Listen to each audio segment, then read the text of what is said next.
So let's start with DC Statehood first. We know, obviously, this is something that the district has been fighting for years and years now. Joel, I'll start with you. Do you think it'll be any different this year?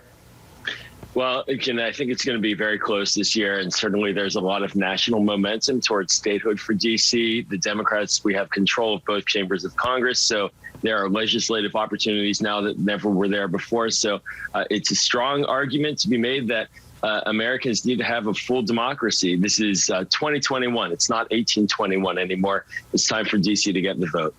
Bill, I'll ask you. We know Mayor Muriel Bowser is among the speakers today. So the meeting, by the way, is in less than 4 hours. What do you say? How do you get people on board for this? At the top of the 9 o'clock.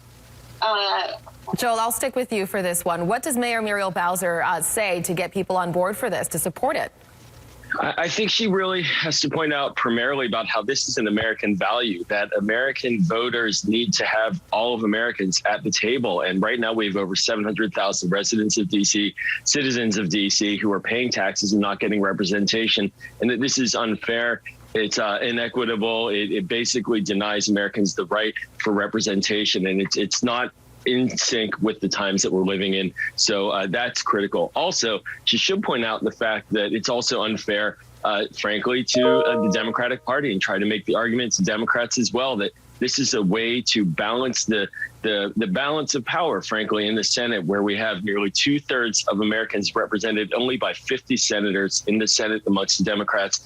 Yet Republicans are able to block legislation all the time, and that needs to change too. So there's a couple different arguments, both to the broader American ethos as well as to the base of the Democratic Party. Yeah, all eyes on the hearing this morning. We do know it's gotten more support this time around than it has in previous years, so we'll have to see.